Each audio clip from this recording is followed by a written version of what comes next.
welcome back to the James Urrutia Show. I'm your host, of course, James Urrutia, Big Game James, as they call me. And today we're diving into the high-stakes world of copyright disputes. It's a battle royale between internet service provider Cox Communications and major record labels like Universal Music Group, Warner, and Sony Music. Grab your headphones and let's unravel this billion-dollar drama. It's always drama, isn't it?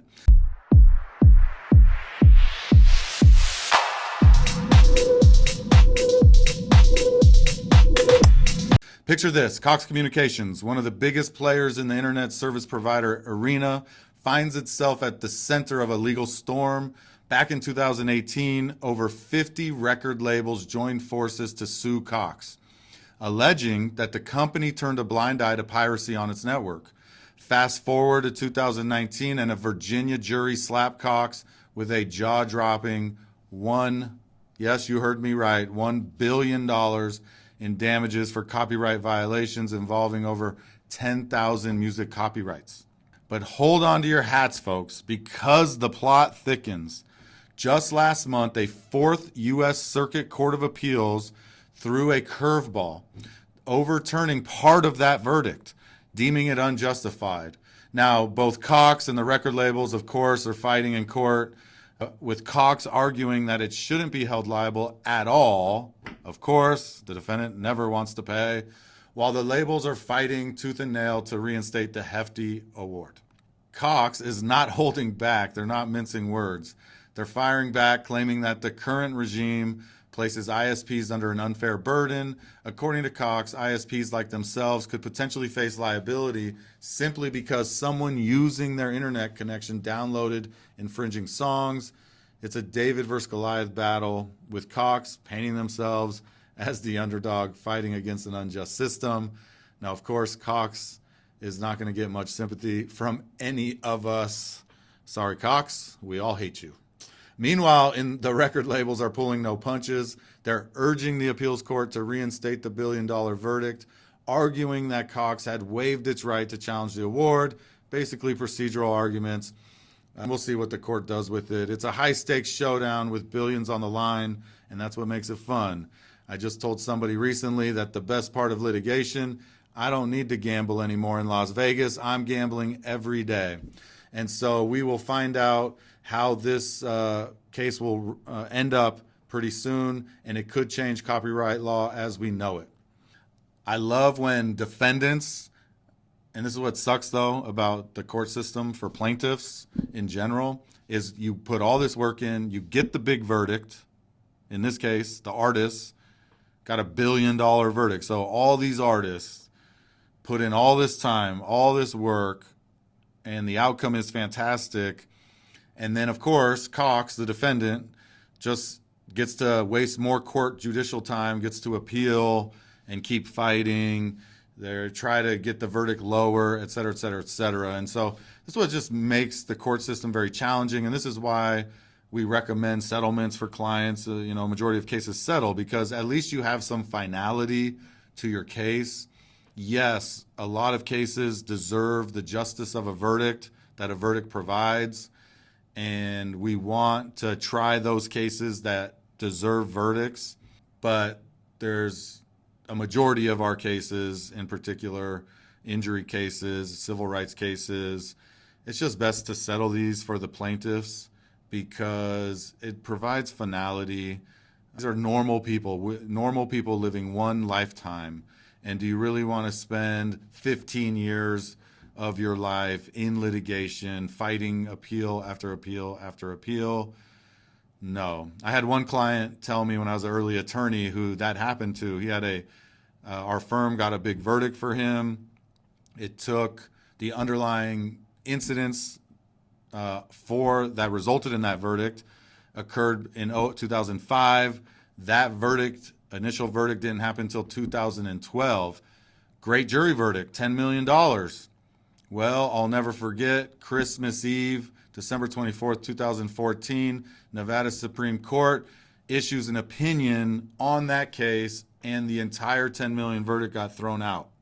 And the Nevada Supreme Court told us that we have to go retry the case. So then the defense, of course, they just want to delay further. And so then they request more time to do additional discovery based on the Nevada Supreme Court order. The judge grants it. That delays the case even further. And then we finally get to a second trial. And our client now has watched his kids, so from 2015 all the way to 2016, 2005 to 2016, so 11 years, we're now having a second trial. And our client, we end up having to settle, even though our client wanted to fight more. But just imagine how long defendants can drag this out. We could have done a second trial 11 years in. That one would have been appealed. And now we're talking 11 to 15 years for justice. And it just is, these corporations are living multiple human lifetimes, right? They are living past any of our lifetimes. Some of these corporations have existed since the first thing I think of is Wells Fargo and their damn horse and buggy from, whatever years, 1852, who knows? And so we're talking about corporations that have existed for over 200 years. And they have not only the money, but they have the reasons to fight some of these cases for life. One of the issues that Florida just underwent and what Nevada now will be fighting is another round of tort reform. Insurance companies are your enemy. Insurance companies are the enemy of the people. Literally, insurance companies are the enemy of the people. And insurance companies are the ones who back tort reform. Now, what do insurance companies do? They will put, a front man up because they need to sell tort reform to the public. And in Nevada, this happened when the insurance companies used doctors as the front men to get a bunch of tort reform passed 25 years ago. And that result, think about it, guys. Think about this. In Vegas, what are the two biggest complaints that we have in Vegas? Construction, number one. What's our second biggest problem that we all complain about to each other in Las Vegas? Medical care. You know why? In part, one of the major reasons why we have terrible medical care in Las Vegas. Do you know why? It's because the insurance companies passed medical malpractice tort reform laws about 25 years ago. And now, over those decades, we have seen how that has affected the quality and the standard of our care. I know, in general, the public doesn't like personal injury attorneys, but what do we do for the public? We raise the standard of care required by the law. And so over 25 years, doctors and hospitals in Las Vegas have not had to live up to the standards of care that we would have kept them to. And so what has happened? The standard of care, of medical care in Las Vegas has dropped off a cliff. The insurance companies are who back that tort reform. It is always insurance companies backing tort reform. Why? Because insurance companies are the ones who have to pay these claims. The doctors don't have to pay the claims. Their insurance companies have to pay the claims. So 25 years ago, when all the doctors were on commercials and all the doctors were saying, hey, public, vote for tort reform, vote for this. And the public was like, okay, doctors want us to vote for this. Let's do it. The public did it. The front men were the doctors. The insurance companies used the doctors in Vegas. And so that's what the insurance companies do. The insurance companies go around and they use front men. So what just happened in Florida? And we're seeing the effects of it in Vegas right now. Big law firm, Morgan & Morgan. They're one of the biggest personal injury law firms in the country. They were based in Florida. They primarily were in Florida. Well, guess what? Las Vegas now is being flooded by advertising from Morgan & Morgan. Why? Because tort reform just happened in Florida. And we're not talking about reasonable changes that occurred. We are talking about some of the most drastic changes in law that could happen in Florida. And who does it benefit? It doesn't benefit the public. It does not. It benefits the insurance companies. That is it. They don't have to pay out as much money as they would have had to 5 years ago. Now, because of tort reform in Florida that's passed, because of DeSantis and others, in 5, 10, 20 years, poor citizens of Florida. And what's really interesting is we're about to have that fight in Nevada now. Uber, the front man for the insurance company in this case is Uber.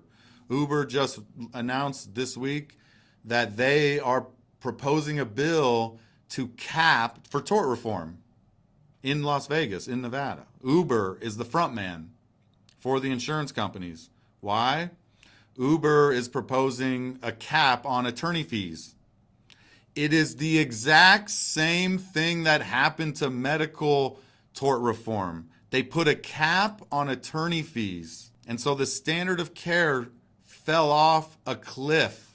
And that's what Uber's now going to be pushing in Las Vegas over the next year and a half. You're going to start getting bombarded with political ads funded by insurance companies.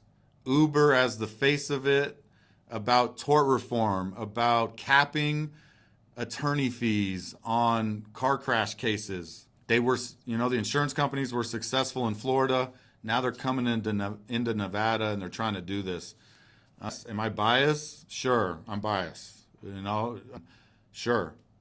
But you don't have to look very hard, and we'll do more work on this to show you, but you don't have to look very far to find out that a cap on any profit-making enterprises is bad for the industry as a whole. But when it comes to negligence, when it comes to the standard of care required by our community based on the law, tort reform has shown over and over again to lower the standard of care.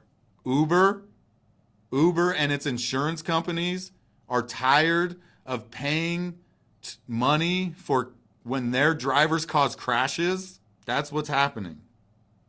Uber and its insurance company is sick and tired of its drivers having to pay big settlements, having to pay big verdicts. And so what is that going to lead to? We already have bad Uber drivers and bad drivers in Vegas. It will lead to even worse drivers and worse Uber drivers and even a lower standard of care. So I'm really interested, and obviously I'm